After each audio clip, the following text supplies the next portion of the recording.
क्या आप जानते हैं कि लीबिया में पैदा होने वाले उमर अल मुख्तियार को रेगिस्तान का शेर कहा जाता है। उमर मुख्तियार ने इटालियन साम्राज्यवाद के खिलाफ लगातार 20 साल तक जंग की। इटली के तानाशाह मुसोलिनी कई देशों को फतह करने के बाद लीबिया फतेह करने का इरादा कर चुके थे, लेकिन लीबिया फतेह करने के लिए उसे दुनिया की सबसे ताकतवर उस्मानिया सल्तनत से टकराना था। ये वो वक्त था जब खिलाफत उस्मानिया बगावतों की वजह से कमज़ोर पड़ चुकी थी। यही वजह थी कि मुसोलिनी की ताकतवर फौज उस्मानी सेना को शिकस्त देने में कामयाब रही। तभी इटालियन साम्राज्यवाद के नापाक इरादों के सामने एक जंगजुआ खड़ा हुआ, जो कि मुसोलिनी की ताकत के सामने चट्टानों की तरह हायल था। इस अजीम जंगजू को आज दुनिया उमर अल मुख्तियार के नाम से जानती है। उमर मुख्तियार लीबिया के ज़ेवियत में पैदा हुए और अपनी शिक्षा पूरी करने के बाद इंसानियत की तबलीग में लग गए। उन्होंने लीबिया और उसके आसपास के इलाकों में जुल्म कर रही इटालियन हुकूमत के खिलाफ एक व्यापक अभियान चलाया। उमर मुख्तियार ने साम्राज्यवाद के खिलाफ दुनिया की सबसे बेहतरीन गुरिल्ला फौज तैयार की। इस फौज की ताकत का अंदाज़ा इस बात से लगाया जा सकता है कि ये फौज लगातार 20 साल तक मुसोलिनी से लड़ती रही। मुसोलिनी की ताकतवर फौज ने खिलाफत उस्मानिया को शिकस्त देकर लीबिया के कई शहरों पर कब्जा कर लिया, मगर उमर मुख्तियार गुरिल्ला युद्ध करके उन शहरों को आज़ाद कराने में कामयाब रहा। इटालियन मिलिट्री जब भी किसी शहर को फतह करती, उमर मुख्तियार रात में उन शहरों को आज़ाद करा लेता और ये सिलसिला लगातार 20 साल तक चलता रहा।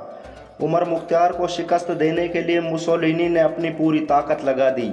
यहाँ तक कि मुसोलिनी ने एक एक करके लीबिया में अपने 4 जनरल बदल दिए, मगर वो उमर मुख्तियार की गुरिल्ला फौज को शिकस्त नहीं दे सका। आपको ये जानकर शायद हैरानी हो कि उमर मुख्तियार हाफिज कुरान भी था। उन्होंने मात्र 14 साल की उम्र में कुरान को हिफ्ज कर लिया।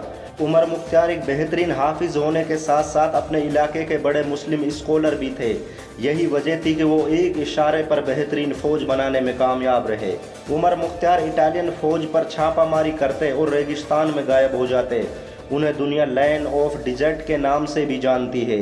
उनके गुरिल्ला हमलों से परेशान होकर मुसोलिनी ने अपने सबसे शातिर जनरल गराज़ानी को लीबिया भेजा ताकि उमर मुख्तियार पर लगाम लगाई जा सके। जनरल गराज़ानी जानता था कि उमर मुख्तियार को हराना नामुमकिन है, इसलिए उन्होंने एक शातिर चाल चली और उमर मुख्तियार को शांति समझौते का पैगाम भेजा। उमर मुख्तियार ने जब अपनी मांगों को रखा तो जनरल गराज़ानी ने उनसे कई दिनों का वक्त ले लिया। इसके बाद उमर मुख्तियार ने युद्ध बंद कर दिया। दूसरी तरफ जनरल गराज़ानी ने इटली से टैंकों और हथियारों का एक बड़ा ज़खीरा मंगवाकर उमर मुख्तियार की गुरिल्ला सेना पर हमला कर दिया, मगर उमर मुख्तियार ने हार नहीं मानी और 2 साल तक इटालियन आर्मी से लड़ते रहे। साल 1931 ईस्वी में लीबिया के रेगिस्तान में उमर मुख्तियार जंग में घायल हो गए और गिरफ्तार कर लिए गए। साल 1931 में दुनिया की तारीख में 2 नए बाब रकम होने जा रहे थे।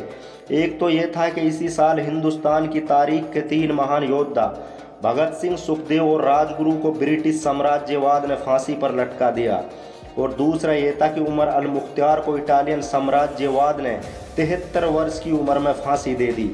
उमर मुख्तियार को फादर ऑफ लीबिया भी माना जाता है। कई साल तक लीबिया पर राज करने वाले कर्नल मुअम्मर गद्दाफी भी अपना आइडियल उमर मुख्तियार को मानते थे। उमर मुख्तियार को लीबिया का गांधी कहा जाता है। लीबिया की करेंसी पर उमर मुख्तियार की फ़ोटो आज भी मौजूद है। उमर मुख्तियार की ज़िंदगी पर दुनिया की सबसे बड़ी फिल्म इंडस्ट्री हॉलीवुड ने द लायन ऑफ डिजर्ट नामक मूवी बनाई, जिसे पूरी दुनिया में पसंद किया गया। उमर अल मुख्तियार को लीबिया का सबसे बड़ा फ्रीडम फाइटर माना जाता है। सच तो यह है कि पूरी दुनिया के इंसान उमर मुख्तियार को इज्जत की नज़र से देखते हैं। अगर ये वीडियो आपको पसंद आई हो तो हमारे channel the rise of Islam को सब्सक्राइब करें, वीडियो को लाइक शेयर करें, कमेंट करके हमें ज़रूर बताएं, बेल आइकॉन दबाना ना भूलें।